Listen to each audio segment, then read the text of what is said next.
A continuación escuchará una enseñanza del pastor Erich Engler en la voz de uno de nuestros colaboradores.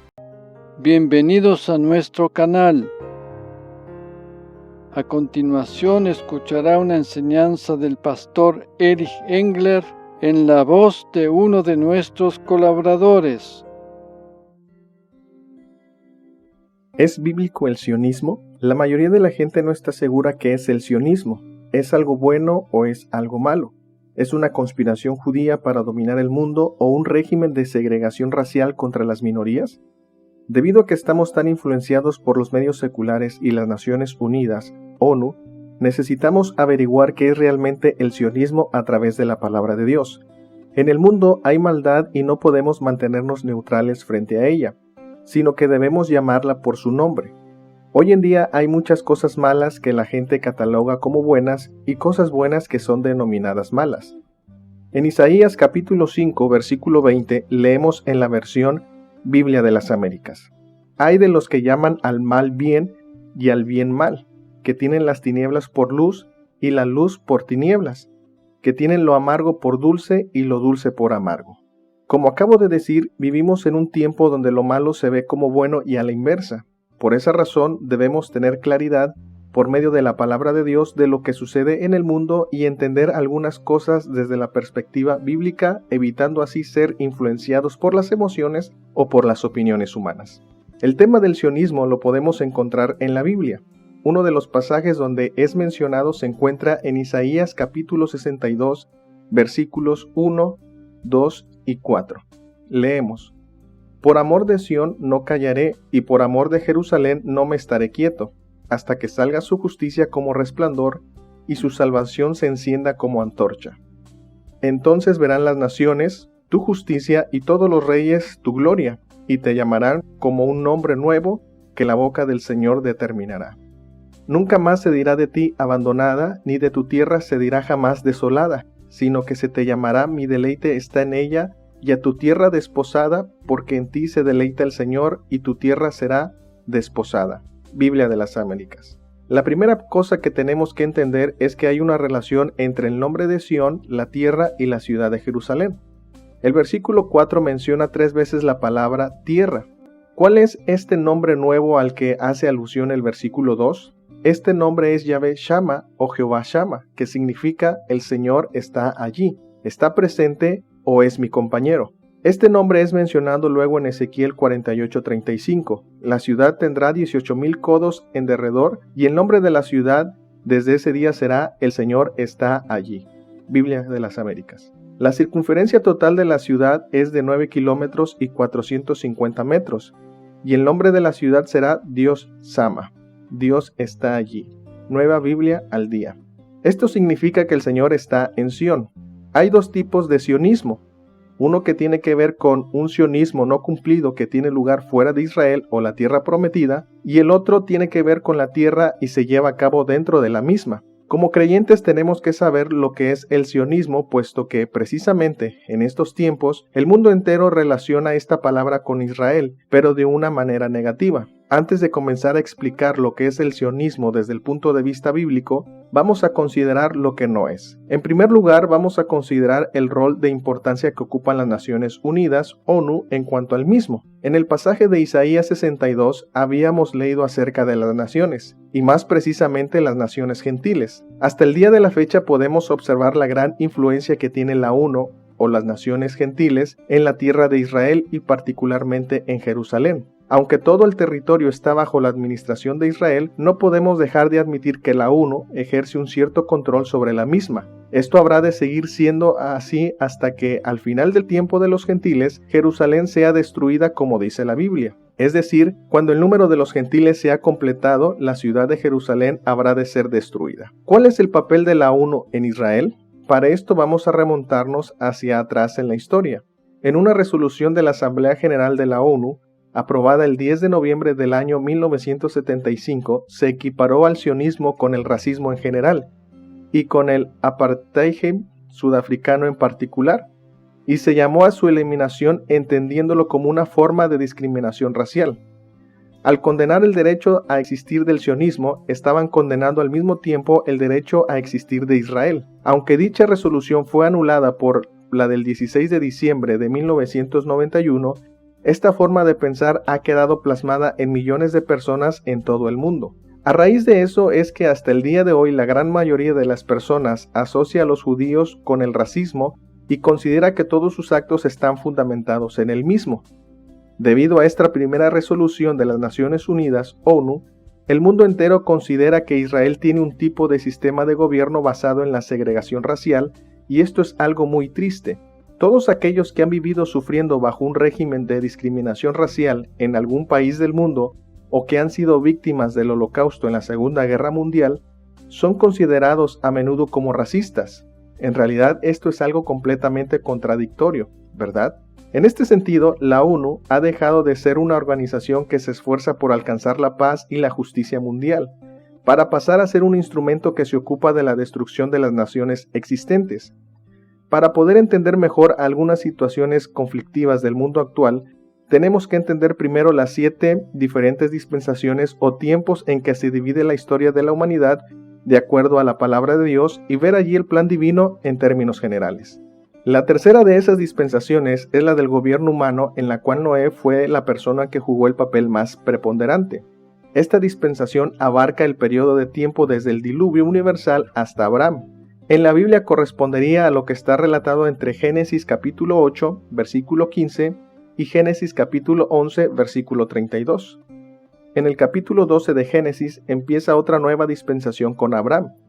La dispensación del gobierno humano se extiende por 426 años. Como ya hemos visto cuando estudiamos el tema de las dispensaciones, sabemos que en cada una de ellas había un pacto divino establecido con el ser humano. En este caso en especial, aunque Dios estableció ese pacto con Noé en forma particular, este tenía alcance universal. Cuando hablamos de todos los pactos, tenemos que establecer siempre la diferencia si estos fueron establecidos solamente con Israel o el pueblo elegido de Dios, o si tienen alcance universal. El pacto establecido con Noé es válido para toda la humanidad hasta el día de hoy. Cuando vemos el arco iris en el firmamento, estamos contemplando la señal característica de aquel pacto. Para nosotros los creyentes, el arco iris nos habla de la gracia divina. A pesar de la situación conflictiva de nuestro mundo, la gracia divina está todavía vigente y está al alcance de cada uno de los seres humanos. El pacto establecido con Noé es denominado también gobierno humano. En ese entonces fueron establecidas las leyes y condiciones para mantener controlado de alguna manera el pecado y sus consecuencias. Cabe recordar que fue precisamente el diluvio el que puso el punto final a la situación caótica que había llegado la humanidad en aquel entonces. Como ya hemos dicho en otras oportunidades, el diluvio no tuvo por finalidad acabar con la existencia humana, sino por el contrario, preservarla de una mayor contaminación con el pecado y la degeneración. Dios preservó la vida de Noé y su familia, 8 personas en total, para comenzar de nuevo. Precisamente en la numerología o gematría hebrea, el dígito 8 significa nuevo comienzo. Con Noé y su familia comenzó una nueva etapa y allí se constituyó un gobierno humano. Una autoridad gubernamental, hablando en forma general, no tiene como finalidad oprimir al ser humano o quitarle sus derechos, sino primordialmente reprimir la maldad. Un asesino debe ser condenado, un ladrón debe ser puesto en prisión. Las autoridades gubernamentales están para proteger a la sociedad para que cada uno pueda desarrollarse en un marco de paz y seguridad, y donde la maldad tenga que ser sancionada como corresponde. En la dispensación anterior, antes del diluvio, las cosas no funcionaban de esta manera porque no había ningún tipo de gobierno. Por esa razón, es de vital importancia que entendamos que la institución de los gobiernos o de las autoridades en general tienen su origen en un pensamiento divino, como lo dice Pablo en Romanos capítulo 13, versículo 1. Sométase toda persona a las autoridades que gobiernan, porque no hay autoridad sino de Dios, y las que existen por Dios son constituidas. Biblia de las Américas. Este pacto, así como algunos otros, estaban sujetos a una condición que el ser humano tenía que cumplir. El requisito, si lo podemos denominar de esa manera, era que se multiplicaran y se esparcieran sobre la tierra, lo cual implicaba por lógica consecuencia la formación de diferentes naciones independientes. Esta dispensación llegó a su fin con la confusión de los idiomas en la Torre de Babel. Nimrod fue el primer gobernante imperialista, tirano y déspota de la historia de la humanidad. Él quería evitar la constitución de diferentes naciones independientes y poner a todos los pueblos bajo su dominio en un solo lugar, Babilonia. Nimrod fue el ideólogo y fundador de Babel. Babel significa en idioma babilónico la puerta del Dios, y en hebreo confusión. Esto sugiere que Nimrod quería presentarse ante la gente como si fuera un dios. Los hombres querían lograr dos objetivos: hacerse un nombre y llegar al cielo. Se llenaron de ambición de poder, de orgullo y de rebelión. El juicio de Dios sobre este absurdo proyecto humano fue la confusión de las lenguas, y con ello se vieron obligados a dispersarse y agruparse entre sí de acuerdo a los idiomas, puesto que no podían entenderse. La base o fundamento para una integración es siempre el idioma.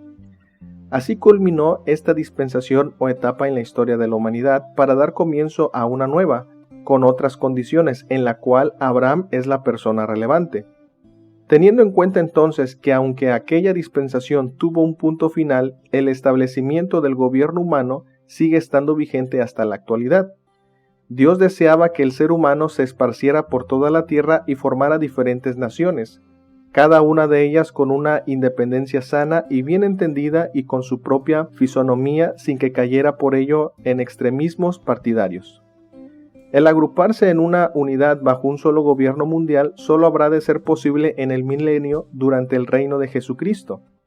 Mientras tanto, vivimos en un mundo compuesto por diferentes razas, culturas e idiosincrasias donde cada uno desea y merece tener su propia independencia. Dios desea que tengamos un amor sano y bien entendido por nuestra patria. La patria es la tierra natal o adoptiva ordenada como nación a la que un individuo se siente ligado por vínculos jurídicos, históricos y afectivos.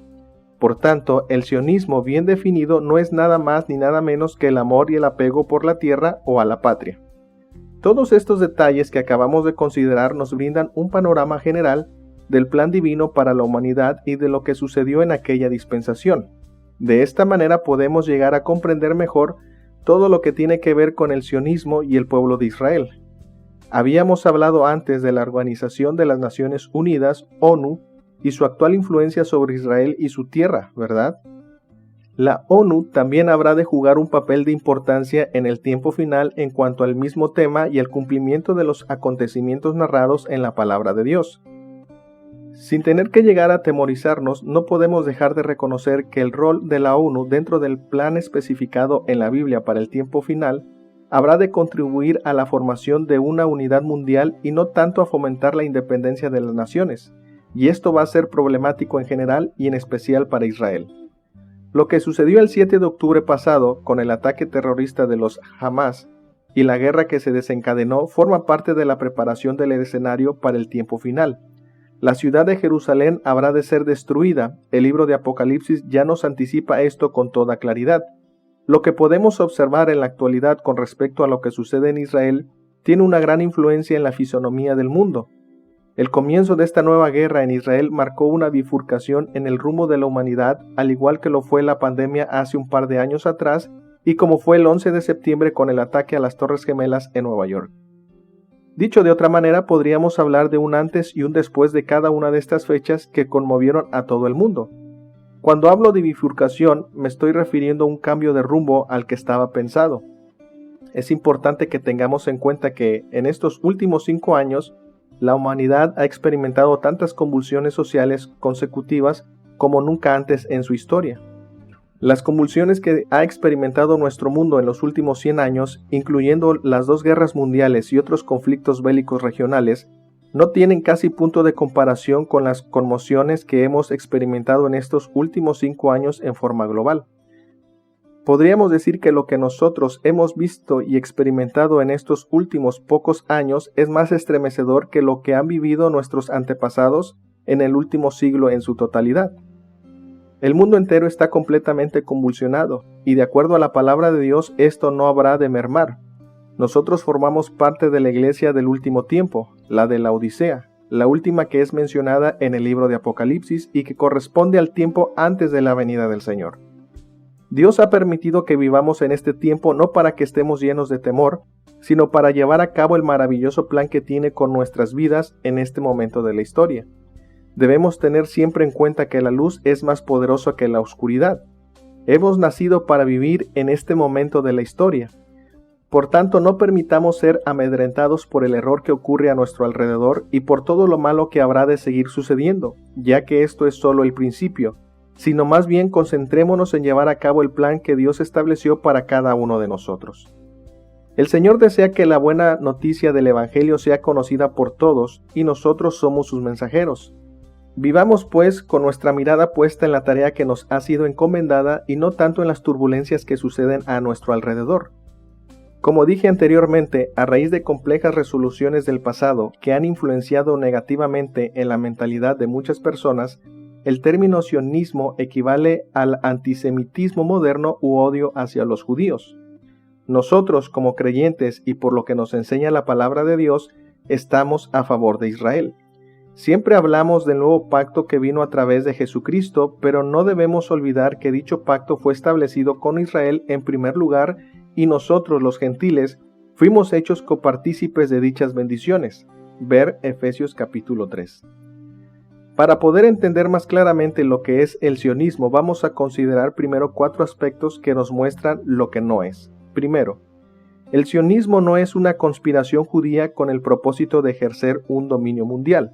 Segundo, el sionismo no es un tipo de racismo o segregación racial en contra de los pueblos que habitan en Palestina. Tercero, el sionismo no es un movimiento de supremacía blanca ni poder colonial sobre los árabes. Esta es una mentira que han esparcido los movimientos pro-Palestina en sus demostraciones de protesta alrededor del mundo. Esta forma de pensar ha tenido su origen en determinadas universidades de los Estados Unidos y es completamente errónea. Por el contrario, los que son víctimas del racismo y la discriminación son precisamente los judíos. ¿No es absurdo que se los culpe de ejercer dominio sobre otros pueblos cuando son ellos los que siempre han sido dominados? Cuarto, el sionismo no es algo nuevo. El sionismo no apareció recién con la fundación del Estado de Israel en el año 1948, sino que ya existía durante la esclavitud egipcia hace miles de años atrás, y también durante el cautiverio babilónico. Todo esto lo podemos encontrar en la Biblia. El sionismo estuvo presente durante la diáspora en general cuando los judíos fueron diseminados por todo el mundo. A lo largo de la historia, cada vez que los judíos expresaron el deseo de tener una patria, se le ha dado el nombre de sionismo. Ahora vamos a considerar lo que es realmente el sionismo. Primero, el sionismo tiene que ver con la tierra de Sión y Jerusalén como su capital. Tal como su nombre lo indica, la raíz de la palabra sionismo es el término Sión, el cual tiene que ver con el monte del mismo nombre donde estaba ubicado el templo judío. Dicho de otra manera, este término equivale a la ciudad de Jerusalén, es decir, Sión es la Jerusalén actual. Es imposible separar el término sionismo de Israel. Segundo, cuando se habla de sionismo, se está hablando de la tierra de Israel. Este es el punto que siempre está en disputa y la causa de todas las peleas y guerras de los últimos 3000 años hasta la actualidad. La gran pregunta es, ¿a quién le pertenece esa tierra? Si bien los políticos intentan responder esta pregunta desde diferentes puntos de vista o alternativas humanas, nosotros como creyentes debemos buscar la respuesta en la Biblia. Nuevamente tenemos que dirigir nuestra mirada hacia la dispensación o tiempo de la historia en la que Dios estableció un pacto con el ser humano.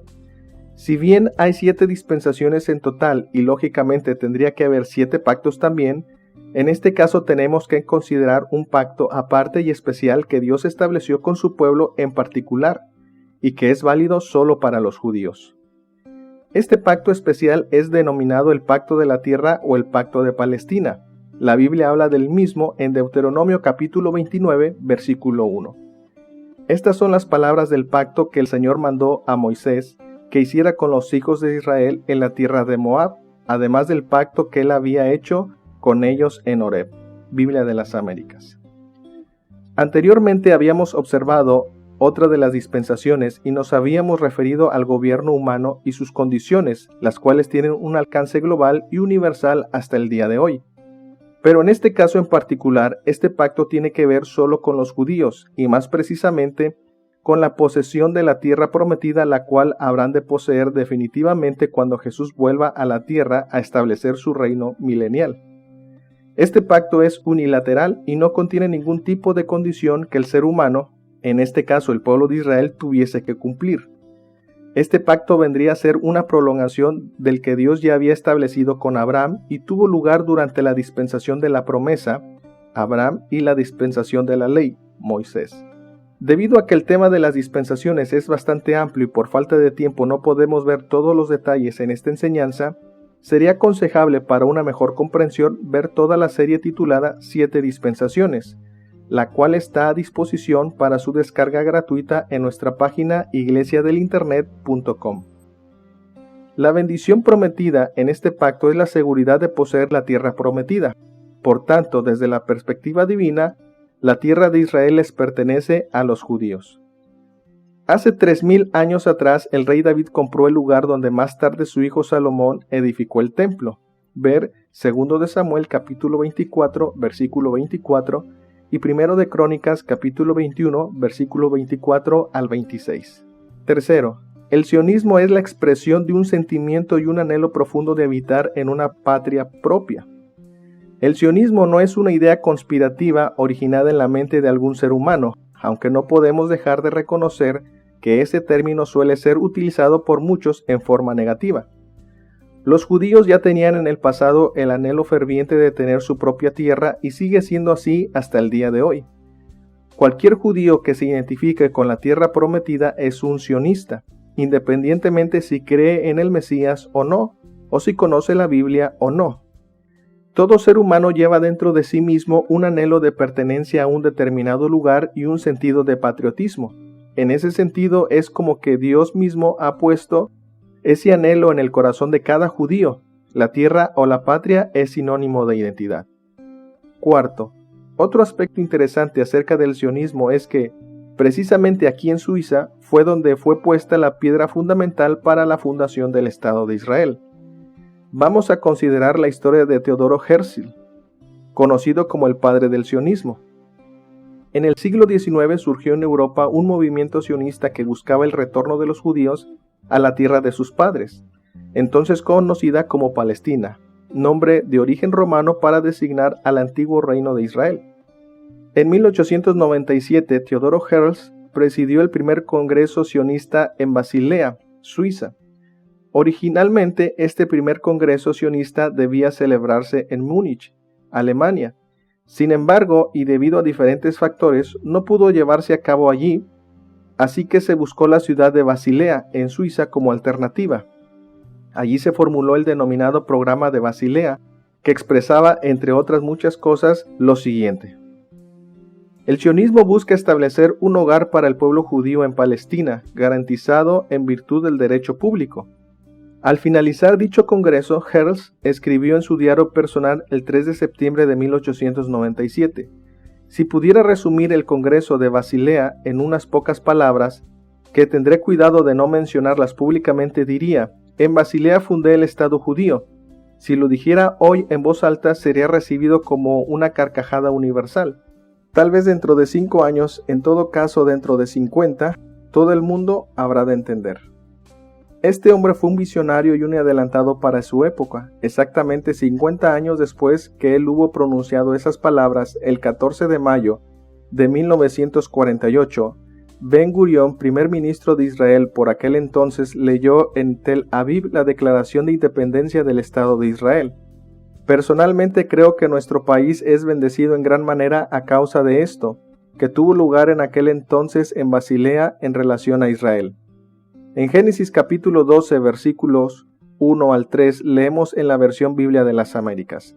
Y el Señor dijo a Abraham: vete de tu tierra, de entre tus parientes y de la casa de tu padre a la tierra que yo te mostraré.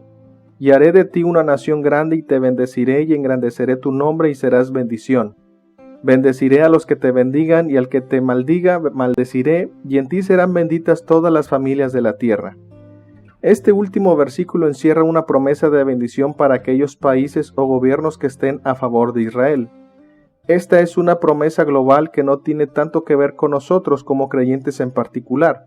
De hecho, cada uno de nosotros hemos sido bendecidos en Cristo con cada bendición que viene de lo alto, y a causa de su obra redentora a nuestro favor, nos hemos hecho acreedores de todas las bendiciones prometidas a Abraham, nuestro padre de la fe. Este versículo también habla de maldición. ¿Por qué maldice Dios en este caso? Él lo hace para proteger la bendición. Como todas las naciones y razas son bendecidas por el pacto de Abraham, del cual surgió el pueblo judío, Dios protege la bendición de aquel pacto con Abraham, la cual habría de llegar hasta nosotros por medio de la obra redentora de Cristo. Cabe recordar que Jesús nos redimió de todo tipo de maldición. Dios nos protege maldiciendo a los que intentan tocar la bendición. La bendición llega a nosotros a través de Israel. Quien toca a Israel está tocando a la niña de los ojos de Dios. El pacto hecho con Abraham protege al pueblo judío. Los judíos tienen las escrituras, los judíos tienen la luz, los judíos tienen la palabra y tienen al Mesías. Al pueblo judío se le ha dado la responsabilidad de llevar la luz del Mesías y el conocimiento divino al mundo. Antes de conocer el Evangelio, todos nosotros estábamos sin Dios y no teníamos esperanza. Éramos ajenos a los pactos divinos y estábamos excluidos de la ciudadanía celestial. En el Salmo 137, versículos 1 al 4 leemos en la versión Biblia de las Américas: Junto a los ríos de Babilonia nos sentábamos y llorábamos al acordarnos de Sión. Sobre los sauces en medio de ella colgábamos nuestras arpas. Pues allí los que nos habían llevado cautivos nos pedían canciones, y los que nos atormentaban nos pedían alegría diciendo: Cantadnos alguno de los cánticos de Sión. ¿Cómo cantaremos la canción del Señor en tierra extraña? Aquí está resumido lo que es el sionismo. Esto era así bajo la esclavitud egipcia o la cautividad babilónica. Los judíos anhelaban tener su propia tierra. Por tanto, nos volvemos a preguntar, ¿es bíblico el sionismo? Cada creyente verdadero que conoce la palabra de Dios debería responder afirmativamente. Cada judío lleva en sí mismo este anhelo puesto por Dios dentro de su corazón a causa del pacto que Él mismo estableció con su pueblo. Para culminar, vamos a considerar nuevamente el pasaje de Isaías capítulo 62, versículos 4 y 5. Nunca más se dirá de ti abandonada, ni de tu tierra se dirá jamás desolada, sino que se te llamará mi deleite está en ella, y a tu tierra desposada, porque en ti se deleita el Señor, y tu tierra será desposada. Porque como el joven se desposa con la doncella, se desposarán contigo tus hijos, y como se regocija el esposo por la esposa, tu Dios se regocijará por ti. Biblia de las Américas. Este pasaje hace una comparación con una boda. Tipológicamente hablando, Dios es aquí el esposo e Israel es la esposa. Esa comparación la encontramos también en el Nuevo Testamento en relación a Cristo y a la Iglesia. De acuerdo al Antiguo Testamento y a causa de las infidelidades de los israelitas con dioses ajenos, Dios tuvo que volverle la espalda a su pueblo. Sin embargo, esto no va a quedar así para siempre, pues cuando Jesús regrese a la tierra para establecer su reino milenial, Dios el Padre volverá a unirse con su pueblo, restableciendo así la relación. En otras traducciones, el versículo 4 es expresado de la siguiente manera: Jamás volverán a llamarte la abandonada, ni a tu nación la arruinada. Tu nuevo nombre será mi preferida, y tu nación la desposada, porque en ti se deleita el Señor y te reclamará como posesión suya. Nueva Biblia al día. Nunca más se dirá de ti abandonada, ni de tu tierra se dirá jamás desolada, sino que se te llamará mi deleite está en ella, y a tu tierra prometida, porque en ti se deleita el Señor y tu tierra tendrá esposo. Nueva Biblia de los Hispanos. Nunca más se te llamarán desamparada, ni tu tierra se dirá más asolamiento, sino que serás llamada Jebsibá, mi voluntad en ella, y tu tierra Beula, casada, porque el querer del Señor será en ti, y tu tierra será casada. Biblia del Oso. Estos pasajes hacen mención de la tierra de Israel como la esposa, y el deseo del Señor es que ella no esté más desamparada. Lo que está sucediendo actualmente en el mundo no tiene que ver solamente con guerras a nivel humano, sino mucho más que eso. Se trata de una guerra a nivel espiritual por la posesión de la tierra. La Biblia dice que nuestra lucha no es contra carne o sangre, sino contra poderes espirituales en los aires. Detrás de todas estas cosas malas que suceden se están llevando a cabo una guerra contra poderes espirituales de maldad. Toda la discusión y el conflicto que se viene arrastrando hace miles de años en relación a la tierra de Israel tiene que ver con una cuestión espiritual. Dios es quien la denomina esposa, porque por más que haya intentos humanos por encontrar soluciones apropiadas para este conflicto, este no habrá de tener solución definitiva hasta que Cristo venga a establecer su reino sobre la tierra. Al comienzo de la tribulación y después de que la iglesia sea arrebatada, el anticristo habrá de presentarse al mundo como la persona que tiene todas las soluciones y tratará de establecer una paz mundial. Pero esta habrá de ser ficticia. Finalmente, él habrá de ser vencido por Jesús al final de la tribulación. Como creyentes sabemos que la solución definitiva para este conflicto, en relación a la posesión de la tierra que Dios les prometió a los judíos, habrá de tener lugar cuando Jesús regrese definitivamente. Mientras tanto, tú y yo seguimos viviendo confrontados a todas las críticas y opiniones negativas contra los judíos. Sin el ánimo de entrar en discusiones innecesarias, por medio de la palabra de Dios, podemos dar respuesta a aquellas que realmente desean saber cuál es la verdadera solución a este conflicto. Jesús está pronto a regresar por segunda vez a la tierra. Él vuelve como rey y habrá de establecer su reino de verdadera paz. Maranata. Como iglesia y cuerpo de Cristo estamos a favor de Israel. Así todos debemos tener siempre en cuenta cuál es nuestra misión, predicar el Evangelio. Pablo dice en sus epístolas que precisamente a causa del Evangelio los judíos son nuestros enemigos, pues la gran mayoría de ellos están cegados para reconocer al Mesías. Sin embargo, desde la perspectiva de la promesa y de lo que habrá de suceder en el futuro, ellos son nuestros hermanos y amigos. Por eso, a pesar de todas las cosas, estamos a favor de Israel, pero no nos dejamos detener en lo que atañe a nuestra misión, llevar el Evangelio de Cristo a toda persona y lugar. La oscuridad se hace cada vez más notoria en el mundo en que vivimos, sin embargo, la luz es más poderosa que las tinieblas. Seamos valientes y llevemos la buena noticia del Evangelio de la gracia de nuestro Señor Jesucristo a todo aquel que esté dispuesto a recibirla. Amén.